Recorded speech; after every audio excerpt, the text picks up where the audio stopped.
यदा यदा हि धर्मस्य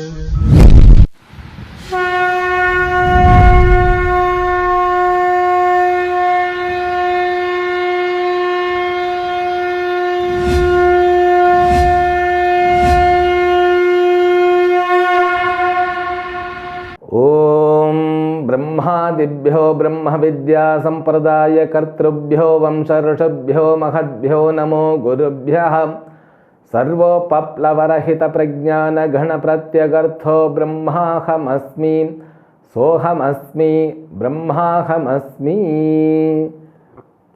ओम प्रपन्नपारिजाताय तोत्रवेत्रैकपाणये ज्ञानमुद्राय कृष्णाय गीतामृतदुहे नमः।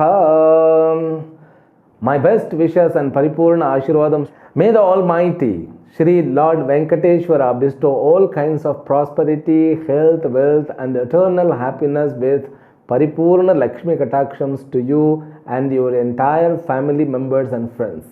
As we began to see the summary of the 4th chapter, I introduced the first 15 chapter discuss about the difference between normal birth and the birth of Ishvara.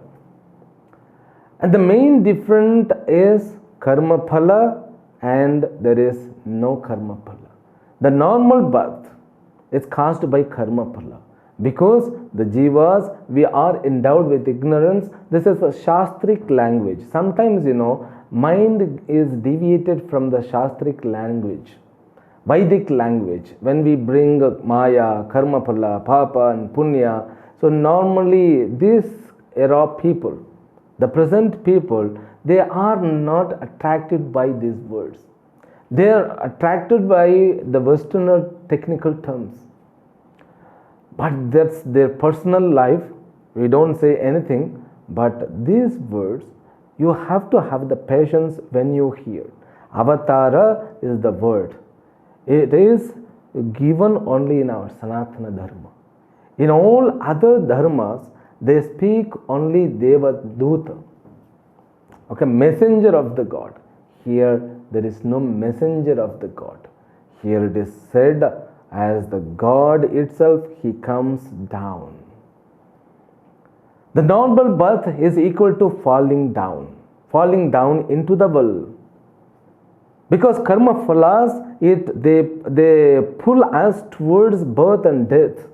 Once you are born, you are pulled towards death. Once you achieve death, you are again pulled to birth. So it's going down to birth and death. It's like a falling into the well. But Bhagavan birth is not falling down. It is like, coming down in order to rescue the jivas, coming to their level. A person, one who comes down in the well, goes down into the well in order to rescue the jivas, in order to rescue the sufferer. That's what we saw, the main difference between two births. A normal birth, which is caused by karma phala, the karma phala is because of karma is because of ignorance. Ignorance means what? Ignorance means so one who is not aware about himself. That self-realization was lacking. Because of the self-realization missing, the karma phala comes. In detail, he has given the explanation.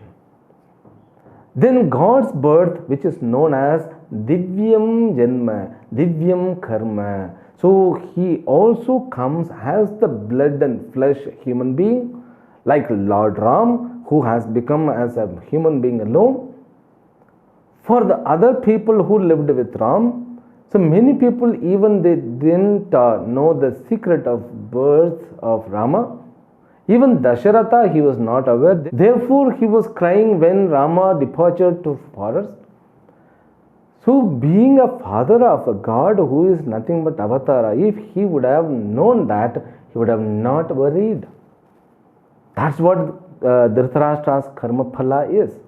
But Lakshmana, who was with him having devotion, even Bharata, who was with him having lots of devotion, so Bharata and Lakshmana both had a value, a respect and affection, love and bhakti towards this Lord Rama. So whether they understood or not, Bhagavan Rama is an avatara now. Therefore, this avatara, there are two kinds. So one is for the teaching, another is like example. So Rama's life is an example to the society. Krishna's life, the teaching which he has given, that is the boon for society. So that's what the way of life. The birth differs, though we are not able to understand, but the avatara's purpose, in order to establish dharma, in order to uplift dharma, in order to slay the adharma. And the inner spark, the inner core of the avatara, he continues as Muktatma, free, liberated, Muktaha. But we continue as a Baddhaha. Baddha means the bound people who is endowed with bondage. Bondage means what? Suffering. And this suffering may differ person to person, but the incarnation who has been incarnate himself Swamayaya, by his own sankalpa. Therefore, this concept of avatara, you need to have a different perception to understand it, because normally it is not spoken anywhere else. If anybody talks about avatara, we consider these people are impractical people. How can you say so? You have to study further. You should have the guru. You have to study so many things. If you have the knowledge from Puranas, if you go under these itihasas, you will come to know the avatara concept, what it is. Avatara can be in any form, as the protector, as the sustainer, as the destroyer. That's what avatara. Avatara does magic, is mystic, but when you surrender to them, he becomes the author, protector to you. He says, Ma shushaha sarva dharman parityajya mamekam sharanam vijaya. How confident when he reveals the words. The delivery itself, you need to have the courage to see, courage to say it. So avatara means the purpose and the cause is karuna, compassion. Compassion towards jiva who are suffering by their own karma phala. They need to have some boat in order to cross the ocean called samsara. For that, these avatars are taking place. And avatar of Rama being an example, Dharma Purushaha. And avatar of Krishna as an Acharya, great Acharya, no science can beat his teaching. Every word in Bhagavad Gita, you could see they are valuable. So once you complete Bhagavad Gita, if you go through again you will get more deeper meaning, your buddhi will work like that. That's what the magic of Lord Krishna. And when they live, the purpose is to protect all the creatures, to uplift all of them. This is what the purpose of Avatar and the lifestyle. And even Narasimha, he looks annoyed one and who looks aggressive, but it's also compassion towards Prahlada. It's a compassion. This is the beautiful concept to realize, which was discussed from verse number 1 to 15. From 16 onwards up to 24th verse, he gives the secret of karma, the secret of the formula which is known as Buddhi Yoga. There alone we see the words karmanyah karmayah pashyet akarmanicha karmayah sabuddhiman manusyesho sayuktah krishna karma krito.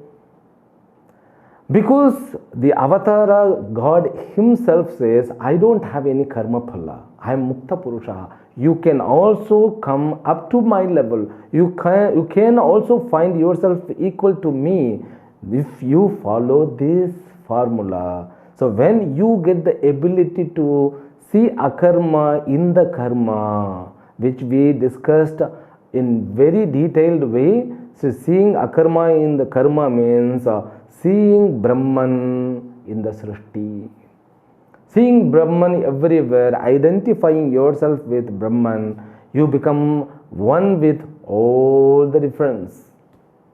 The creation happened only through Ishvara. The creation remains as Ishvara. It goes into Ishvara. What exists is nothing but Ishvara. That's what the perception, that's what the formula which was introduced in the verse number, I think 17 or 18. And this concept was taught elaborate way. What is akarma? What is karma? What is vikarma? So all this analysis about karma, deep analysis about karma, nowhere you find this kind of analysis. So this analysis must be read again and again, because that is what the life is. So our life is full of karma. So if you perform karma with this formula, if you are sticking with Brahman, definitely you will also become Mukta Purushaha. Then finally he concluded with Jnana Yajna. From verse number 25th onwards to end of the chapter, he introduced 12 kinds of yajna, beginning with Brahma Jnana Yajna, then Deva Yajna, then he started Vishaya Grahana Yajna, Vishaya Samyama, Indriya Samyama Yajna, and Atma Samyama Yajna, Dravya Yajna, Tapo Yajna, Yoga Yajna, then his Swadhyaya Yajna, then finally he concluded with Prana Yajna. So all these yajnas are practiced in various level, in various paths. So all these yajnas were introduced elaborately in nice way. And he also divided these 12 yajnas into two categories: Dravya Yajna, Jnana Yajna. Jnana Yajna means nothing but the realization of the self.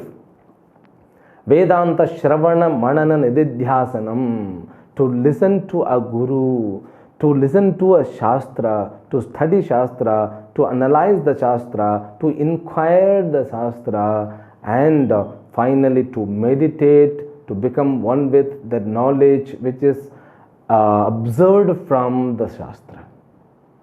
That is known as a great yajna. All yajnas are the means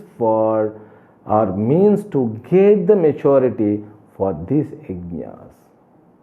So finally he concluded with the prayojana, with talking that every person has the rights to achieve the supreme knowledge. Finally he concluded, Shraddhavan labhate jnanam. A person, one who has the faith, definitely he will get it. So this is the content, the essence of the 4th chapter.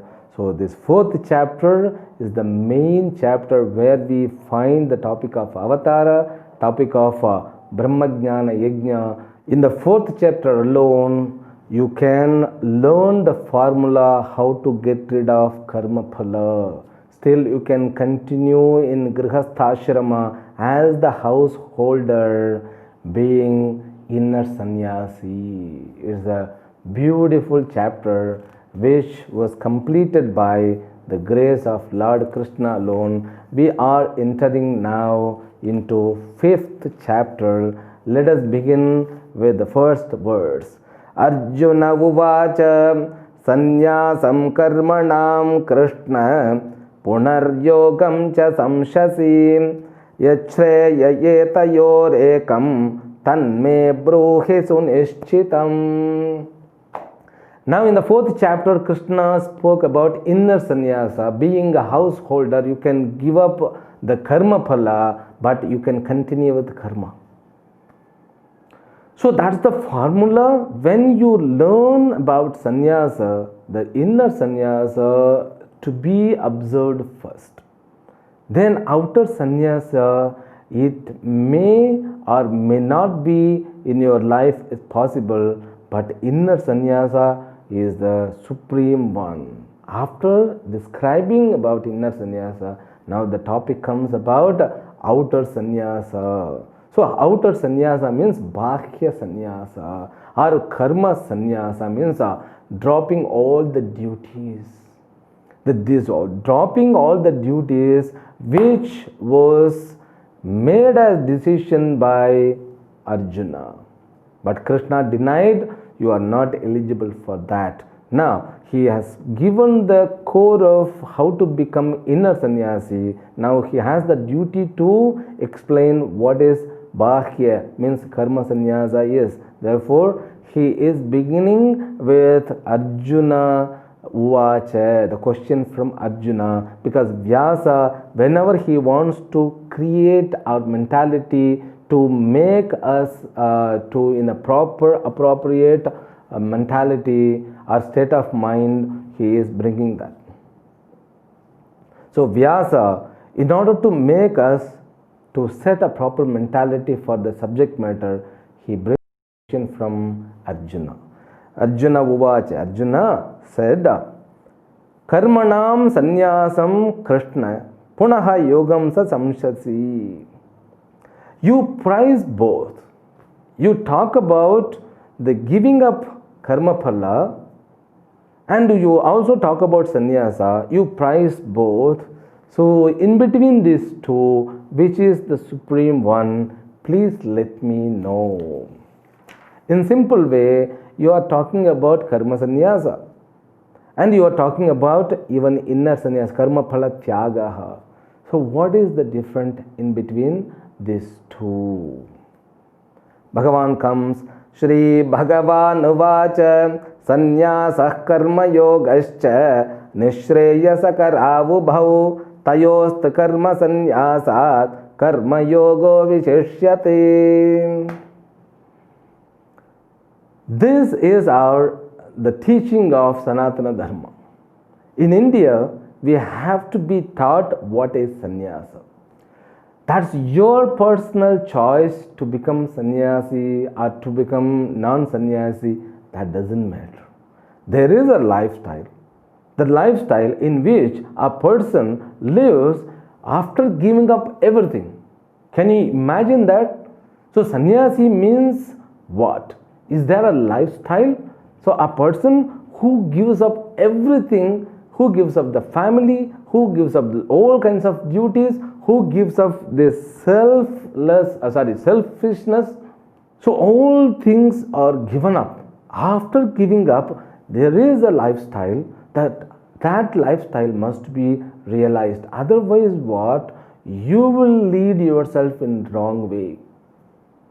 Because when Gita talks about the world, when it talks about the life, it brings the quality of the life. A sannyasi, a society which can protect a sannyasi. I mean, sannyasa is the great thing to adapt in one's life. Whether you're married or not, you have to realize what is inner sannyasa and outer sannyasa. This inner sannyasa, by giving the karma phala up, you can feel it, you can own it. But this bhakya sannyasa, you need to set up so many preliminary work. They have their own rules and regulations. Now you see, you are not going to become sannyasi means you need not to worry.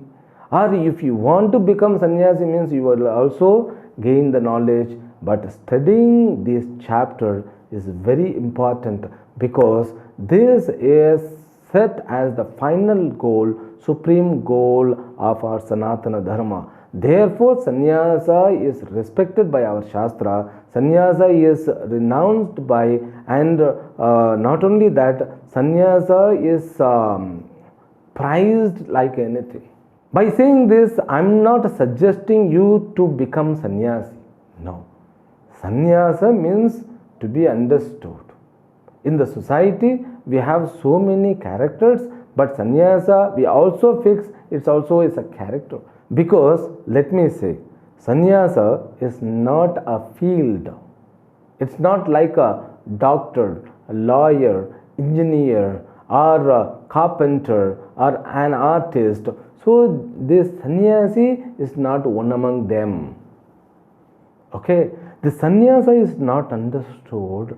So, there where the society is lacking. The sannyasa is the great thing. It is prized by all the scriptures. Doesn't matter you don't like or like the sannyasa, but you learn what is sannyasa. Sannyasa, it doesn't lie on this color. Sannyasa, it has its own glory. The glory doesn't depend on any outside sources. Therefore, Krishna, he began with inner sannyasa. So, inner sannyasa is the main core of the teaching. Okay, so now the Krishna answers, Sannyasaha karma yogascha nishreyasa karau bhau. Both are valid, both have their own place, vital role in the society. Tayostu karma sannyasat karma yogo vishishyate. Now Krishna gives intelligent answer. He says, karma sannyasat karma yogaha vishishyate. Okay, this karma yoga is better than karma sannyasa. Karma yoga means what? Inner sannyasa, which was described in the 4th chapter. This inner sannyasa, so you cannot say the people that, do you know I have become inner sannyasi? You need not to say that. Once you could withdraw your karma phala from you, you are considered inner sannyasi. That inner sannyasa will bring the freedom inside. That freedom, you can see yourself from all the suffering. That itself is a great boon. But this outer sannyasa, it's not that it is not glorified. The outer sannyasa means karma sannyasa, it should take its own place. I mean, it has to take place automatically, like fruit which is known as urvarukam. After being ripe, it separates itself from the tree. No pain, no suffering when it's separated. Like that, this karma sannyasa, it should take place its own. Automatically it will take place. You need not to make effort to get the karma sannyasa. Karma sannyasa means dropping all the duties. The duties, they have to drop themselves. Sannyasa will take place. Even, people ask me, when did you take sannyasa? How long have been taken sannyasa? That's not the way to ask. Sannyasa cannot be taken. Okay? Sannyasa means it's not to given up even. Sannyasa means which takes place its own. That's what the glory of sannyasa. You cannot give up anything, because giving up itself is sannyasa. So wrongly understood, most of the people understand. When you see the sannyasi, so some people become, devotional, some people become, they may set aversion even. They may not like, means they don't know what the inner understanding of the sannyasa must be. That you cannot gain the sannyasa. Sannyasa is not the state. Like moksha. Moksha is not the state. So sannyasa should take its own. And sannyasa means what I mean to say. So sannyasa will take place. You cannot purposely get it. That's what Krishna means. This karma yoga. So you have to adapt in your life in order to get the self growth. That self growth, by dropping your karma phala, you will gain it. These all Alvars and Nayanmars, they are jnanis, they are equal sannyasis. The sannyasa taken place in themselves. The next words, ज्ञेयः स नित्यसन्न्यासी यो न द्वेष्टि न काङ्क्षति निर्द्वन्द्वो हि महाबाहो सुखं बन्धात् प्रमुच्यते. Now he describes who is real sannyasi, what is the definition for the sannyasa. Till he was talking about not sannyasa, he was talking about how to give up the karma phala, that's all. Now he has begun to talk about the terminology which is known as sannyasa, that we will understand, we must understand, because sannyasa is a special lifestyle. Nowhere it is given. Now we are confused how to deal with sannyasi, but sannyasis are aware. Sannyasa is, we have the rights, everybody has the rights to become sannyasi or to find inner sannyasa, so that we will also get a completeness. That completeness means what? Complete maturity. That maturity is called sannyasa, not denying anything. That we will understand from the next episode. Harihi Om. Om Purnamadah Purnamidam Purnat Purnamudachyate Purnasya Purnamadaya Purnamevavashishyate. Om Shanti Shanti Shanti. Harihi Om. Shri Gurubhyo Namaha. Harihi Om.